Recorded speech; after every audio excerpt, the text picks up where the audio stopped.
morning, have a nice day. Ayan, so ngayon nagluto tayo ng saging. Ayan, fresh pa yan, galing pang Northern Samar siya. Ayan, yan yung ating pinakatinapay for today's video mga kahagar, no? Kasi, ito, masustansya. Ayan, so magluto lang tayo ng ilang piraso. Marami pa ako dito, guys, kasi halos isang sako yan. So, pahinugin natin, gawin natin merienda araw-araw kasi ang saging ay maraming benepisyo yan sa katawan. Kaya, magsaging muna tayo dahil wala tayong pambili ng tinapay. Galing pa ng summer. Ayan, thank you so much sa inyong lahat. Please do like, share, and support sa ating YouTube channel and of course sa ating Facebook page.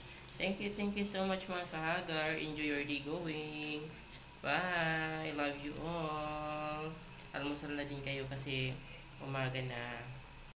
Ito yung ating finished product na banana. Sinamahin ko na rin ng coffee mga kahagard. Ayan. So, tingin pa lang. Napakasarap na ng saging. Ayan. Magluto na rin kayo dyan. Fresh pa ito galing ng province. Ayan, thank you so much sa mga sumusuporta sa ating YouTube channel. And of course, sa ating Facebook page. Maraming salamat sa mga nagla-like, share. Maraming salamat sa mga bago natin mga subscribers, mga friends dyan. Ayan, thank you so much. So, tara na. Na tayo, almusal na tayo bago tayo mag-marites. Charot.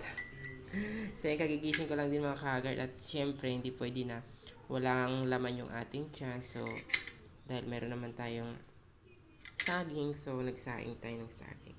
Ayan, thank you so much. Bye everyone.